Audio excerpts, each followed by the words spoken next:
nhớ trong là nó cứ ya cứ mì đó là nó chỉ cứ là hồ sơ cái nhà sự phân phân gọi là trò chuyện chơi trong trong phòng nó nhỏ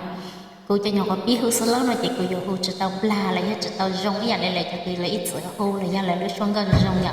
cô chỉ lúc xong cái chỉ cho rong cái này chỉ cứ là hồ sơ sao nó nhỏ giờ ta mới đi lúc của nó chỉ bán thấy xa là thân hàng được của